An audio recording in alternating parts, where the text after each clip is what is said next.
Hello, everyone. My name is Vito Quaglia, and this is A Matter of Principle.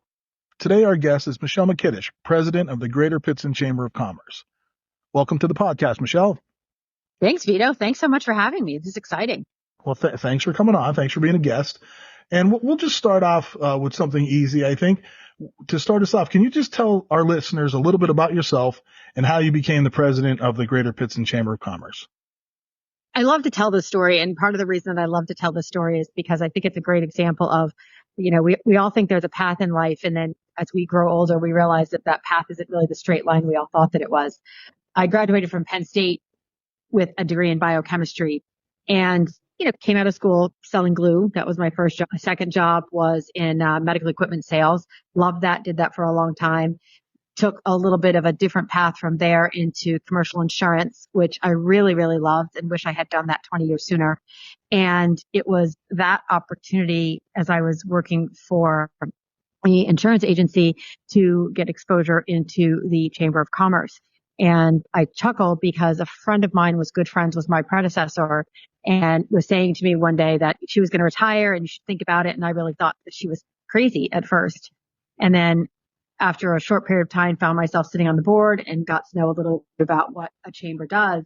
And as my predecessor was talking about retiring, I laughed because I'm talking to that same friend now. This is about a year and a half later saying, boy, I can't think of anybody who would be really great in that spot.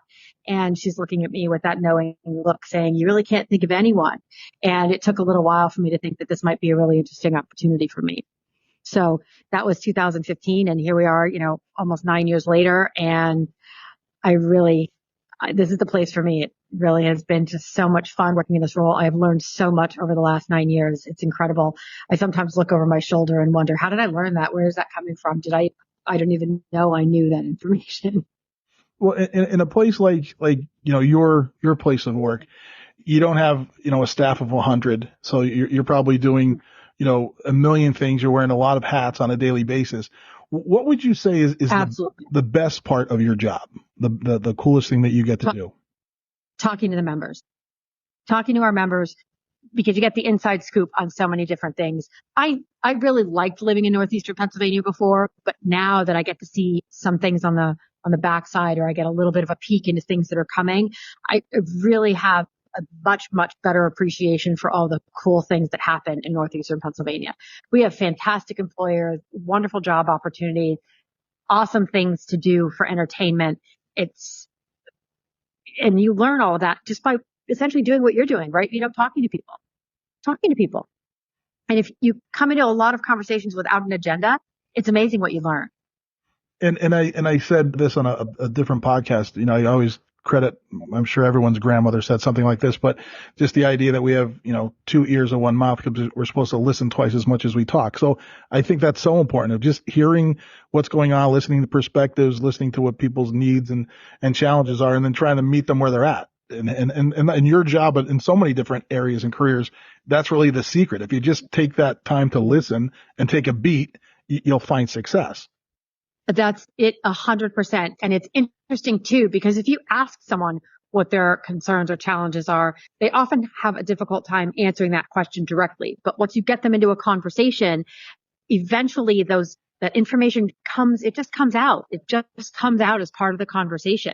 So the more relaxed and conversational and the better relationships you can build with different people, the more information that they're willing to share with you. And a lot of that information is great information. It's good information. It's bad information. And, if you're in a role like I am and you've got access to resources that can help them with the more challenging pieces, that's really what you're looking for in those conversations. How can you be of service? How can I connect them to the right person? How can I make what they're doing better or easier for them? And probably one of the first steps in those conversations, even before the conversations really happen, is establishing that relationship so they have a sense of, trust and loyalty, because people, once they understand or once they feel they can trust you, they're going to maybe unload some information that really can help both of you, because I think that's the biggest thing again. And that takes time, right? People don't have patience to maybe establish those little things initially. And, no one likes going to professional development and doing the icebreakers and things like that. But in essence, that's what you have to break the ice. You have to, appreciate the person across the desk or across the phone or on the other side of the screen as another human being. And then you can get some stuff done. So I kind of thought that really granularly, that's what you do on a daily basis. Now, you mentioned some of the cool things happening. What are it, Pittston seems like, and I know it's Greater Pittston, so you're not just dealing with Pittston City or anything like that, but Northeast PA, Luzerne, Lackawanna County, it seems like there are a lot of innovative things happening. What are some of the things that having a front seat in your job that that are coming? So honestly, to be really honest, you've got to get Mayor Mike on here, and I know he would do this in a heartbeat, and he would really get into nuances about all the details of some of the great projects that they're going to start doing downtown. And in general, that you see happening here in Greater Pittston is, let's talk about job opportunities to start with. Let's talk about Rob Miracle and Centerpoint North, South, East, West, right? So he has built an incredible commerce and trade park, and that park is attracting nationwide businesses. It's attracting international businesses. It is attracting employers that are bringing fantastic jobs into our region. We hear every day about, oh no, another warehouse. Well, you know what? You can't have manufacturing without warehousing. And those that are in the economic development industry will tell you that manufacturing is now outpacing warehousing positions in Northeastern Pennsylvania. And even these warehousing positions, you'd be amazed at how high tech they are. I visited a member who is down in the Hanover Industrial Park, so we do reach beyond our Greater Pittston area frequently, into a facility that was so incredibly high tech that they actually hired more maintenance techs than they do actual production and warehousing staff. And that's because it's such technical equipment and it's such high-speed equipment that it needs to be incredibly well maintained, because if it isn't, they can't stay on pace and they can't deliver product the way that they need to. So every spot in that facility had video screens somewhere, and they can tell you where every package was at every moment. You can find something via barcode. The technology that's being used today is just incredible. We've got this little town of Duryea inside of Greater Pittston, and within Duryea, they're building robots and they're building glass for lasers, and they're doing so many things at different businesses in Duryea. You can't even imagine that's happening in Northeast Pennsylvania, never mind in these tiny little boroughs inside of Luzerne County. It's phenomenal, the exciting things that are happening here. And I think there's really two different, avenues that are happening. You have the 21st, 22nd century kind of things going on in one track. And then you also have your little niche things, your little markets and your butcher shops and your little stores that cater to certain things. So you have the availability of having some really, I would say, cutting edge, right? When you're talking about some of those things, really cutting edge. And then you still have the comfort that people know, the pizza places and, all those little establishments that have been around a long time and they're still here. And a lot of them are growing as well. So it's between all the communities up and down, this corridor, there are a lot of really cool things happening. I do think, and this is one of the reasons that I'm doing this, and just because I like to hear my own voice too, I think, but I think we all need to amplify and celebrate a lot of the things that happen here. I think we have to change the narrative. I think outside of this area, a lot of people look at Northeastern Pennsylvania and have maybe some negative connotations for whatever reason, but there's so many positive things happening that we all need to kind of really promote that as much, not just people like you who get paid to do it, but, all of us really need to celebrate it any way we can, because there's a reason why there's so many successful things that are born here, whether it's a person that goes on to be successful somewhere else or, things that are manufactured here, whatever it is. And it's a hotbed. And it really, you get me, my history nerd thing. It started so hundreds of years ago when this area really kickstarted the Industrial Revolution with all the coal and things like that. So we've always been a place where things happen, but sometimes I think people get a little stale and forget, well, this is my hometown. What everything's boring in my hometown, and they look elsewhere. But it's amazing how many people come back, right?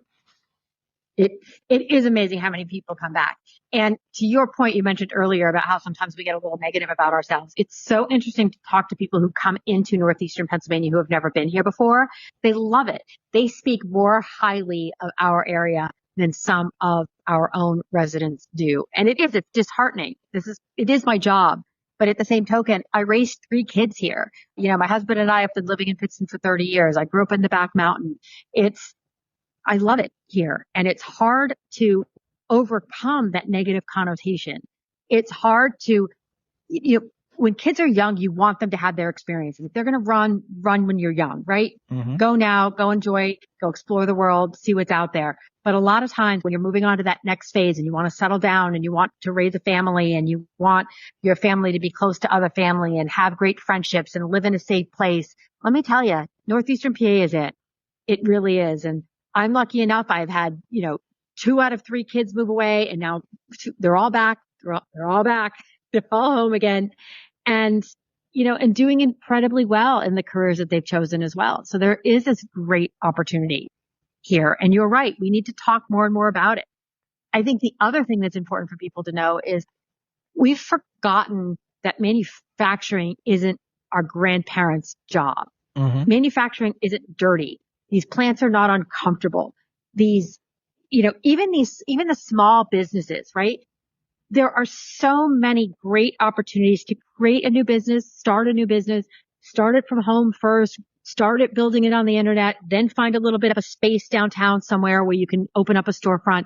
There's the resources and the opportunities in Northeastern Pennsylvania to do things like that are almost limitless. There's so many resources. Chambers are your resources. Small business development centers are your resources. NEPA Alliance, NEPERC, Ben Franklin Technologies, Penn's Northeast. There's so many people out there willing to help. I'd be remiss if I didn't mention Metro Action out of Scranton Chamber. There's money available to help get you started. There's resources through SCORE to have essentially mentors to help you build it and get started. Even the universities now are starting literally entrepreneurial programs to teach you how to be that entrepreneurial, how to start the business, how to run it. And, you had mentioned earlier small businesses and this is the heart of our hometown. And the more and more we can convince people to support what's in our backyard, the stronger and stronger we're going to grow. And I think there's an evolution, not just in the business world, but in the world of education. I mean, I kind of know that a little bit more than anything else because I've been doing it so long. But you see, the way we're trying to educate and instruct, it's a lot more, project based, hands on, a lot of virtual things going on, more and more internships, trying to get our students out in the community to get real world experience with things. So then when they move on from our high schools, they make an informed decision on what they want to do rather than that blanket. Well, if I go to college, everything's going to be fine. Well, we know that's not the case anymore. You don't want to incur all that debt if you don't really know what you want to do. So trying to get more and more actual experience, with our students in high school before they graduate is key. Are there some programs or some things, experience wise that the chamber does with like some of the younger kids, some programs for our students? There definitely are. One of the things that we started, and this was one of the first things that I did in my role here, is we started a career exploration day, and we started with Pittston area, and we were able to expand it a little bit further. And I love now that what we started as a small program at Pittston area is been expanded by junior achievement rather in the Inspire program. And what we hoped to do there was to expose kids to the different opportunities right in our backyard. So we are lucky enough to have probably 60 employers at minimum show up at this event, and they just talk about the different opportunities and the different jobs that they have available. And then in addition to that, the children are given, it's a homework assignment in essence, and they have to go through the job fair, talk to a minimum of 3 employers and answer a series of questions. And those questions relate to things like, how much money can we make at your different careers? What kind of experience do I need? What kind of education do I need? What kind of certificates do I need? What is it like to have these type of careers? And we also work incredibly closely, not only just at those career exploration days, but throughout the year with the PA Career Link. And what I love about the PA Career Link is that they have so many resources for students in a lot of ways, but people in general, to really utilize these resources and these tools. And sometimes they're just interest tests, and sometimes there are other ways to do that, but to help you kind of get a better feel for what it is you really want to do. And I don't think we talk to kids about that very much. I don't think we talk to them about whether do you want to work inside or outside? Do you want to sit in front of a computer all day long? Or do you want to talk to people all day long? Do you want your every day to be different? Do you want everybody day to be the same? Do you want to work with young people, old people, new people, the same people? Like these are things that I think, that every human being is different. We all have different strengths. I think we need to do a better job of talking to kids today and helping them develop and figure out and identify what those strengths really are. Because there is no cookie cutter answer for where your career path should take you. No, and it's really, yeah. I think that idea of, we talk about differentiated learning in schools, trying to, reach every student at his or her level and meet them there. But I think when you talk about, career paths as well, the thing you're talking about is listening. That's like turning education on its head, because so much of, 100 years of public education was teaching the children, like talking to the kids so they regurgitate information.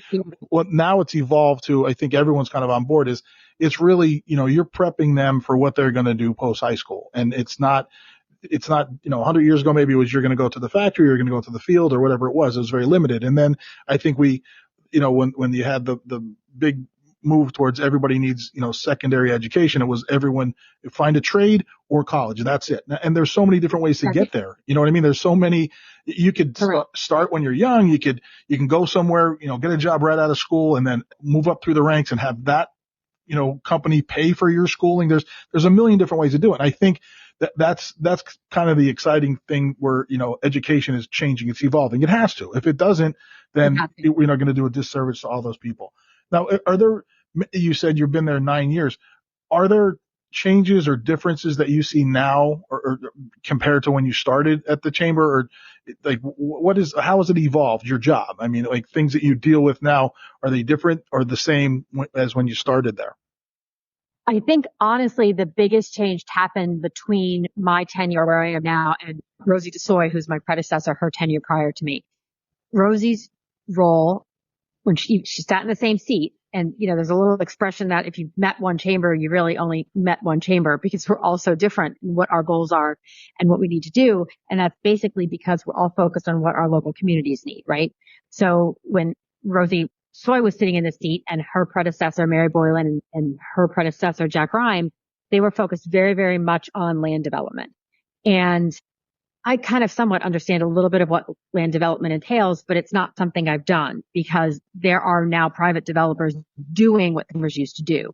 So somewhat had to reinvent ourselves a little bit as, we passed the torch from one generation to the next, because now that land development wasn't the biggest, most important piece to what we were doing, where do we go? What do we do? And I think that the convener is really the right answer, right? Chambers are now kind of taking on this role of marketing, networking, convening people together, try to be the voice of, most specifically the small business community. A lot of larger businesses can afford to have their own voice. But the smaller businesses, when you need to band together, you need someone to be that voice. You need someone to speak up when maybe potentially the plans for the new bridge aren't going to work for your business, or you need to speak up when health insurance, people don't talk about how expensive health insurance is anymore. And I think that there are good things about the Obama plan and things that could still be better if we really stop and listen to what some of our small business owners need.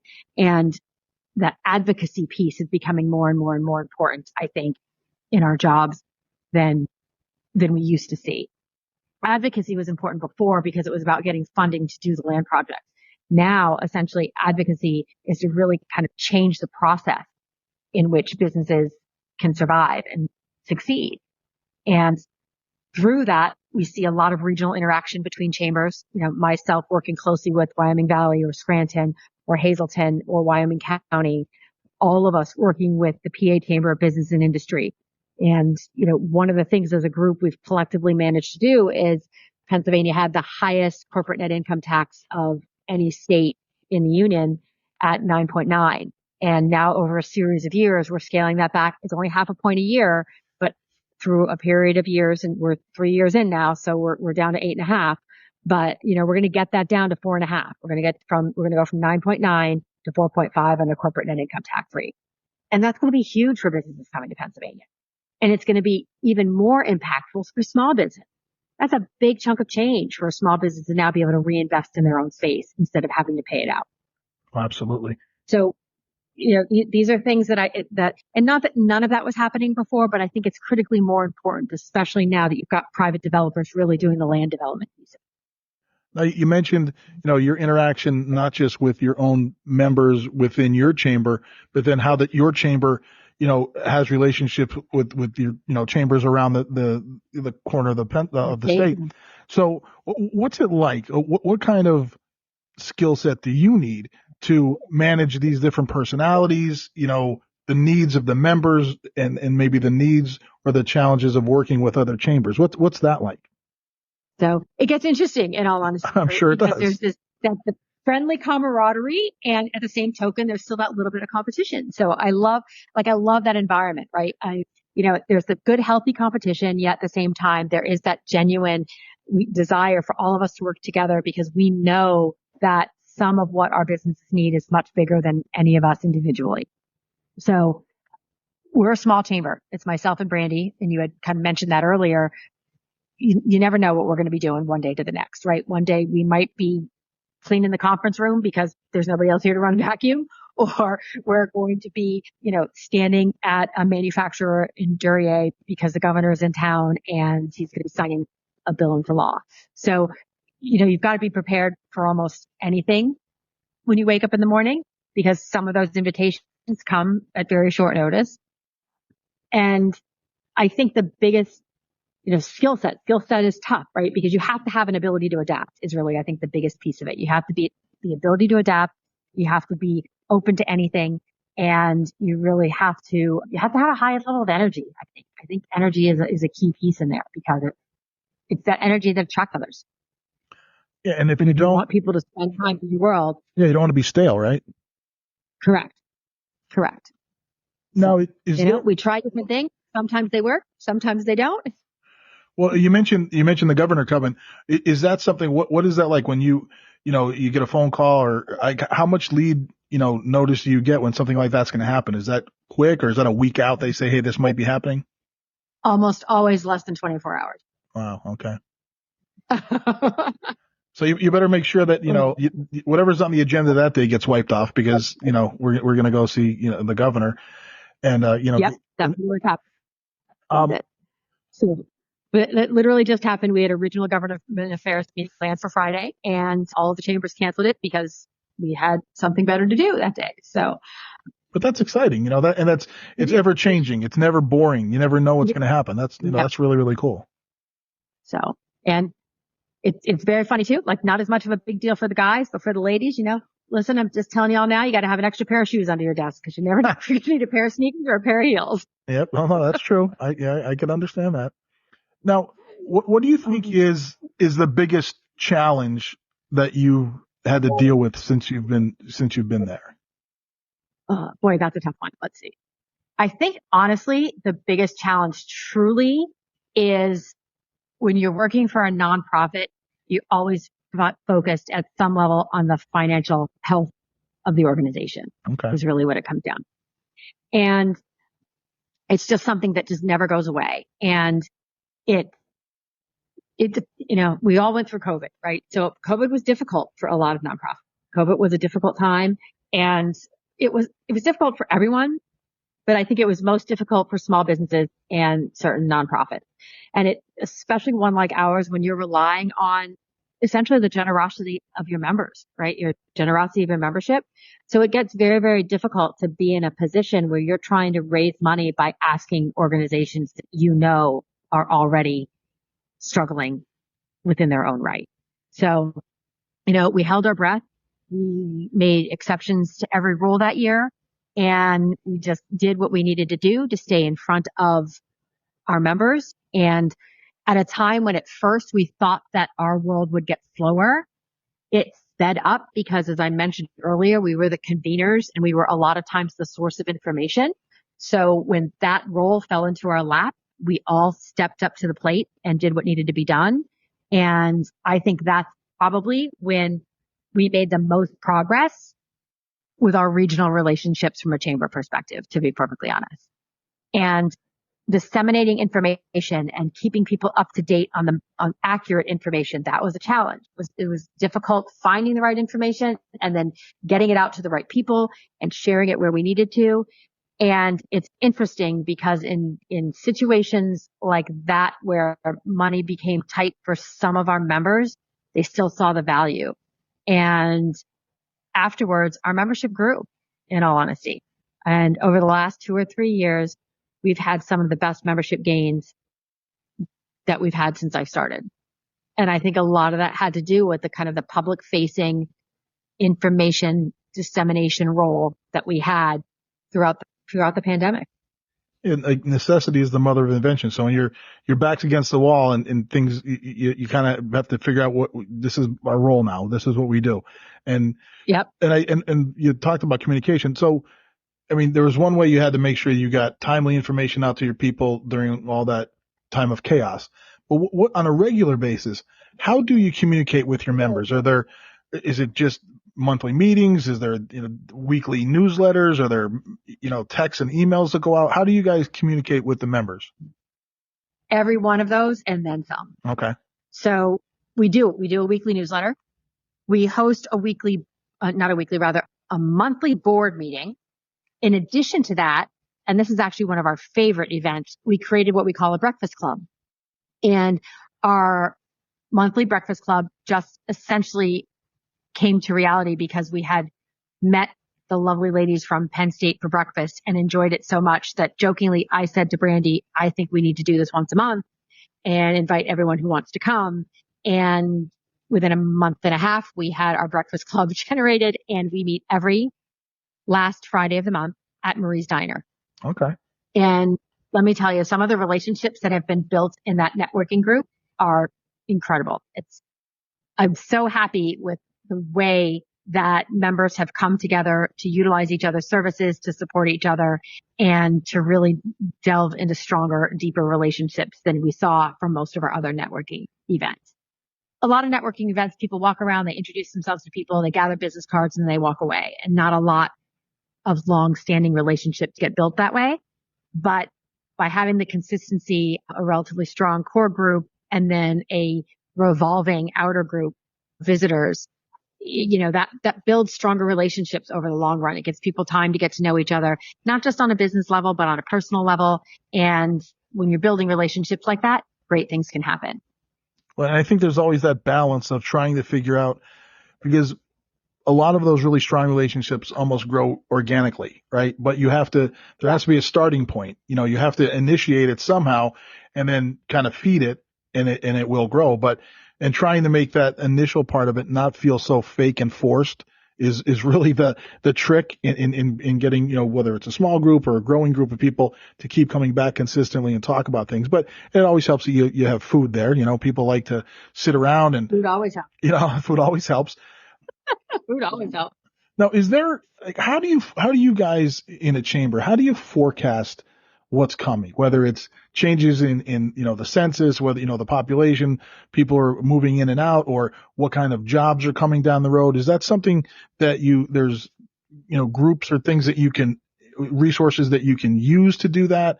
Or do you guys all work together in a network where you talk, across the state about things coming your way? How does that work? That's honestly, a similar concept of, every one of those resources. So we do, from an economic development standpoint, there's a group of us that it's not even just a straight up group, but we're connected through like Northeast Pennsylvania Alliance. And they are a agency that does a lot for new business or business expansion. There is the Governor's Action Team who shares information with us, or that's another one. That's a very typical Governor's Action Team is a phone call the night before saying, hey, tomorrow morning at 7, can you meet me at this location because we've got a new business coming into town. Some of our commercial developers make sure they loop us in on people that are looking at different locations. So a lot of times we have an idea of who's coming and when they're coming. Sometimes we have no idea at all, and suddenly a sign goes up and we had no idea they were even on their way. So, but we do try our very best, again, through Pennsylvania Chamber, through Penn's Northeast, through Governor's Action Team, to stay informed, to stay connected, and see who's coming and what kind of resources they need. typically if you've got a new business coming into town, they're coming with a laundry list of what they need. And whether it is related to utilities or size of building or local codes or human resource needs, oftentimes before they make the decision to move here, they're asking for all of that information. And a lot of times we become that first call. We're not necessarily the one to provide all the information at the end, but we, again, are the convener and the connector. We get them to the career link so they can talk reasonably about numbers. We connect them with the utilities so they can see what's available, what could be ready to go, how long it's going to take. The boroughs come into play, right? What do your zoning codes look like? How tall can buildings be? What's the situation with water? What are your, there's so many different things to think about. When I first started, my predecessor, Rosie, pulled a spreadsheet out of her drawer. And when I tell you that this flow chart was a land development flow chart and it barely fit on a 14 by 17 piece of paper. So that's a lot of information. Yeah. Yes. When you think about all of those steps that need to be done, it requires engineers, it requires surveyors, it requires developers, it requires utility providers. It's, municipalities get involved. The list is just long, and we tend to be at the center of that list. So you're juggling a lot of data and making sure it's accurate, right? You have to make sure that everything you're saying is up to date. It hasn't changed, and everything changes all the time anyway. So you're kind of up against it there to make sure that everything is there, especially because, as exciting as it is to start a new business, it's a crapshoot, right? There's a very, listen, we had a pizza place for a little while, so I completely understand the whole small business and, you're operating on a shoestring budget and you're trying to make sure you're paying bills and, so it's exciting. It's something everyone should really do once. You go out there on your own and just try to, live that way for a little bit to see what that's like. But at the same time, without resources, all those little startups, whether you're an established company coming into a new area or if you're a mom and pop thing that just starting on your own, it's really a village, right? The village has to prop it up. And I think that's another thing that Northeast PA, brings, like that idea of it. There's so much family here, and the fabric is getting even, stronger because there's so many different groups that are here now, and they all have that familiar bond, So I think it's cool to be somebody that, getting up in age a little bit like I am, to see the evolution of the area and how there's a lot of strength in the way things are changing, because I think things are changing for the better. I agree. They absolutely are changing for the better. And, you talk a lot about small business, Vito. It really, I'm sure you learned this when you guys were running the pizza place, that you're not just a small business owner. That's now your lifestyle. Mm-hmm. Owning a small business is a lifestyle. Your day is never done. It essentially is what ends up happening. I represented the Mahalgas when they were receiving kind of work through the YMCA and how does this happen? Right. So we talked about the fact that, one dad has an idea and then, the mom has to kind of hold the fort down at home, and then everybody has to figure out how to pitch in. And before you know it, that small business isn't a small business. It's a family affair. And now suddenly your employees are part of your family as well, because it becomes a lifestyle. That's really what it is. Being a small business owner requires a much bigger commitment than I think a lot of people realize. But I think the payback and the return on investment is just incredible when you finally get it to a point where it's up and it's running, and that could take decades. It takes decades before you can get there. And a resource that those people need, again, is that idea of foresight and forecasting, because if something changes, even in the smallest way, it could really have a major financial impact. And that's where people like you and other, groups, community groups that can help, support each other is so crucial. And the thing, you look at, we drive around, you travel and you see other areas, and you're always looking at everyone's, what makes this region a place I want to visit. And that's a thing that I always laugh about when people do say negative things about the area is, well, where else can you go that you have, basically, if you can't find it here, you could drive 2 hours and you find it, because we're so close to so many different major cities, not to mention that you have a baseball stadium here. You could ski here. We have a hockey arena. You have countless universities. If you have a business that needs to move goods, you're right in the middle of three or four major, arteries to get things moving. It's almost like the perfect place to set up anything, but yet it seems like we have to scream from the mountaintops to tell people how good it really is. That's how I feel sometimes, that we don't get the accolades we should. And that's just a Vito thing. I don't know. Yeah. From the public, I don't think that we do. When you're kind of living inside of the economic development world, the real world, there is a lot more excitement, I think, around about some of the things that are happening in Northeastern PA. We actually, in Pennsylvania, our region was number one in job growth in 22 and 23. That's awesome. Number one in job growth. Like, it's incredible. And so but the thing is that people hear that stat and they're like, oh yeah, it's just warehouse jobs. Well, I got news for you. They were not. It was healthcare. It was manufacturing. It was government, believe it or not. Mm-hmm. So there was a lot of growth, and we were number one in all of Pennsylvania, our region. Yeah. And you say, well, wait a minute. Pennsylvania also has Philly and Pittsburgh, right? But so we're growing jobs more than Philly. So yeah, that's a lot. Now, in your role as president, El Presidente, Madam President, tell us a leadership lesson that you've learned within the last year. Like, has anything happened that you kind of said, oh, okay, and you kind of put that in your toolbox, like another leadership skill, anything at all that has come about in the last 12 months for you? It's interesting you asked that question, because as a general rule, my answer to that question would normally be fake it till you make it, because there are some days that any of us, we get up, we get out of bed, and we think, boy, I don't know. Do I have what it takes to do what needs to be done today? And I found that if you kind of face it head on and fake it until you get there, you're going to get there. You're going to get there. But the other thing, I think, and there were a couple of interesting things that happened this past year. We had a big focus on a huge project that we were working on.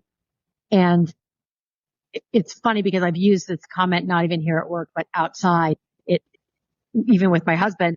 I don't want what someone else does to change the person who I want to be.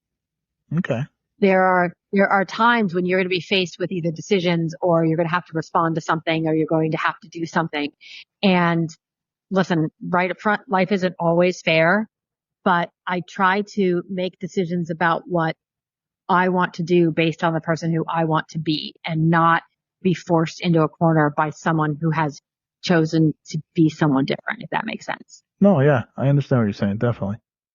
Now, is there a in your office or on your phone or somewhere, near what you see every day, do you have a favorite quote or anything like that you use as a motto, or something that you look to when you're having a tough day? You look to maybe a quote from a movie or a book you read, anything like that? Honestly, the thing that I have out here that I look at frequently came from a sales class probably decades ago. And it just essentially says, sooner is better than later, more is better than less, and don't work with jerks. Well, the first two I can understand. The last one, sometimes you don't have any control over that. You're just in that situation. That's a good one. I never heard that, but that's a good one. And I can't even credit to someone. I don't even know where it came from, but it was a sales class. I'm sure it was a sales class, and it's on the index card that it's written on is getting a little yellow at this point. So it's around for a bit. It's lasted though, right? It stood the test of time with you. Absolutely, and it does. It does. Now, where do you see? Now, you've seen growth, in the area with so many things that you have a firsthand view of. But if you could forecast yourself for 10 years, where do you think Northeastern Pennsylvania is going to be in 10 years from now? What do you see, or do you anticipate any major changes, good or bad, for our corner of the state? Honestly, I think it's all good, to be perfectly honest. And I say that specifically in 10 years, and here's where I'm coming from, right? Let's look at Pittston. Let's look just at downtown Pittston and the phenomenal progress that they've made over the last, but it's been over a couple of decades.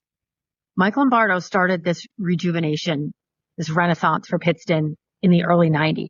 So we're going on 30 years, which hurts me to say those out loud, because it means we're all aging, and aging a little more quickly, I think, than we're ready for. Yep. But they're not even close to being done yet.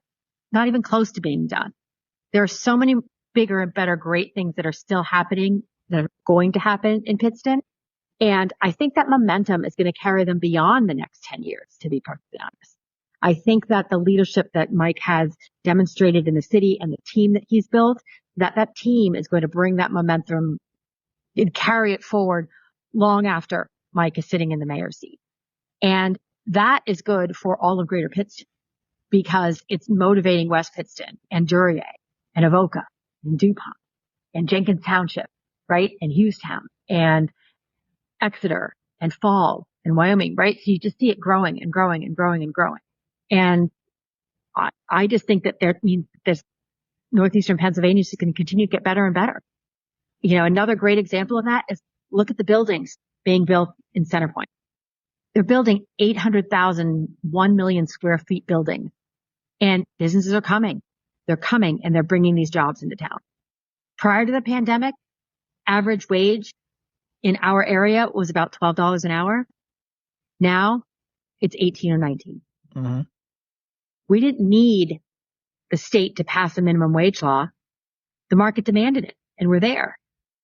So if that keeps going the way that it's going, and I don't see any reason why it won't, there are a lot of big things still to come for Northeastern Pennsylvania. And I think that enthusiasm, that momentum you talk about is contagious. I agree. And I think for so long, maybe in the decades before the 90s, I think it was momentum in the other direction. And now you have, you just need that first impetus, that first prime mover to get things started. And then for people to say, wait a minute, look what they're doing over there. And then things do spread. So no, I agree with you 100%. I think the sky's the limit because I do think when I drive around, like, the kids are being mobile, doing things job wise and so on. And you go to other areas and you look to see what are they doing here? Like, what's their main street look like? Or what are the little, comforts that they have here? And you look at the same things that are going on here, whether it's those little, niche markets or the availability of different, fun activities to do. And it's all here. So if we kind of just have to band together and celebrate everything that's here, because if you're looking for something, chances are, like I said before, you don't have to drive very far to find it. And I think it's a great time, for everybody involved in promoting this area. So like, I congratulate you. Naturally, you must be doing a really good job because you're part of that, of promoting what's going on in Northeast PA. So, kudos to you. And we wish you, many more years of success doing it. We're going to be I appreciate that. But I'm just a small cog in the wheel, right? But it takes a village. You need lots of little cogs. It does. Is there anything, that we didn't bring up that you would like to mention on the show, or what do you think? I don't know that we talked specifically about, I know that I talked briefly about how my career path wasn't a straight line at all as I sit here running the chamber with a biochemistry degree. But you mean everyone doesn't do that? Every chamber president doesn't have a bio? No? Okay. Just wondering. Oh, really? Crazy, isn't it? Mm-hmm. So, but I laugh too because it's also, I think, I remember doing some mock interviews at Pittston area, and one girl had missed a deadline for a nursing program or something she was interested in, and just kind of shrugged her shoulders and thought, oh, I guess it was just too late. And it hurt my heart that, a 17-year-old sitting in front of me thinking it's too late, because the reality is it's never too late. It's never too late. You can reinvent yourself at any point in time. And you don't like the job that you're doing now, find a new one. You don't like the career path that you're on, develop a new one. There's so many different opportunities locally, and there's different kinds of support if you need it, that it's never too late to do anything that you want to do. And I hope that the younger generation understands that and is willing to put themselves out there every once in a while. Step out of that comfort zone a little bit and go after what it is that you really, really want to be doing. Because I think there's a lot of great opportunities to do it. And you're a perfect example of that you could, change and be successful. It doesn't matter what, part of your career, what part of your life you're at. It can happen. And I think that's the one thing where education has changed tremendously. It's not, making sure that you have all the, dates and facts correct for that, social studies test, but it's the ability to keep learning, because you're never going to stop learning. You're going to have to learn a new skill, learn something in a new, career path, whatever it is.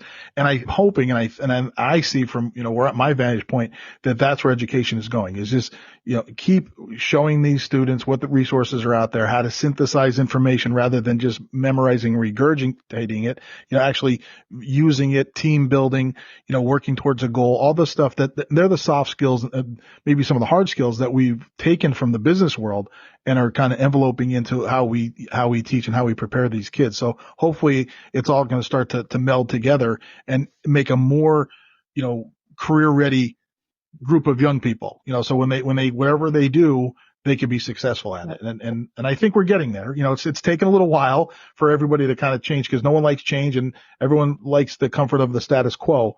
But it was really, I think, time for everything to start changing. And I think you're starting to see that. I agree. You're definitely starting to see that. We're definitely seeing it with the school districts that we're working with. A quick shout out to Wilkes-Barre Area Career Tech. They work really, really hard with a lot of employers to find opportunities for their students to create co-op programs so that they're going to school in the morning and working in the afternoons. Even at the state level, they changed some guidelines, I think, for the students to graduate. It's much, much more difficult to get a GED than it is to get your high school diploma. So, gratefully, they've changed some of those guidelines so students can get their high school diploma, again, along a slightly different path. But that's not, no one should be concerned about a different path. There's nothing wrong with a different path. We can get to many different places, a variety of different ways. But I think putting them on an easier path with that high school diploma and a job is so much more important than sending them out without the high school diploma and hoping that they can go through a GED program later on. So I definitely see that. I love the philosophy about lifetime learning. You need a fact, we can ask Google at any time, right? Mm-hmm. We have computers essentially at our fingertips like we've never had before. So it's not the facts that we need. It's about knowing how to research those facts, how to find the information that you need, and how to use it once you find it. Had an interesting conversation with someone about AI, artificial intelligence, and how they think it's going to be ruining the education system and how it is dangerous for certain people in certain jobs. But what I think we don't recognize is that the critical piece is going to be teaching people how to use AI. Mm-hmm. And AI may take over some jobs, but they're new ones, jobs that we don't even potentially maybe know exist yet. So it's going to be interesting as our technology continues to get stronger and stronger, and how important it is going to be for us to teach not just our students, but a lot of generations how to use that. Well, it's everywhere. It's everywhere now. Yeah. And it's one of those things, like it's another tool. So you can't be afraid of it just right. Because, when yep. we went from, horse-drawn buggies to cars, I'm sure that was very scary, but you kind of have to grow with it. And I think that's where there's some pitfalls naturally in the world of, education. Everyone worries about the cheating and this, that. Well, there's ways to identify that. And I think some of our teachers have conversation and have changed from, worrying about that type of thing, plagiarism and whatnot, to where they're asking their kids to show how they used it. Like, look, I know you're going to get all this background information and, press a button on ChatGPT and you're going to get all this in a nanosecond. Okay. Now how are you going to use that? Now how are you going to explain that to me in your words? So it's the same thing. Right. Maybe it's collecting background information, but you still have to synthesize and explain and develop and then work that into a project and, work with that with a team of individuals, so on. So it's all it's just another tool in my eyes if we used it the right way. No, I agree with you 100%. And you're right. We can't be afraid of it. Figure out how to incorporate it, how to use it, and how to understand what we're looking at and what is good information and what is bad information. That's mm-hmm. probably the most critical part of the piece. Well, we can't be lazy. I think it's when we get lazy and we just assume what we read on the internet is correct or no, do a little work. Do a little investigation on your own. Make sure that you know what you're talking about and don't just jump on any bandwagon. But that's a conversation for another day. That'll be a podcast when I bring you back. We'll talk about that. Yeah. Well, a whole other job. Yeah, absolutely. I would like to say thank you again for being a guest. I think it was a great conversation about a lot of really cool things happening in Northeast PA. And I look forward to bringing you back on in the future because I'd like to revisit what we talked about and see what's happening in, another 4 or 5, 6 months. So Michelle Mikitish from the Greater Pittston Chamber of Commerce, thank you so much. We appreciate having you on A Matter of Principle. And do you have any parting words, anything you want to leave the listeners with before we go? No, just get out there and enjoy all the great things happening out here in Northeastern Pennsylvania. Manny Gordon would be proud. You would, right? All right. Thank you so much, Michelle. You would. Most of our listeners aren't going to remember who.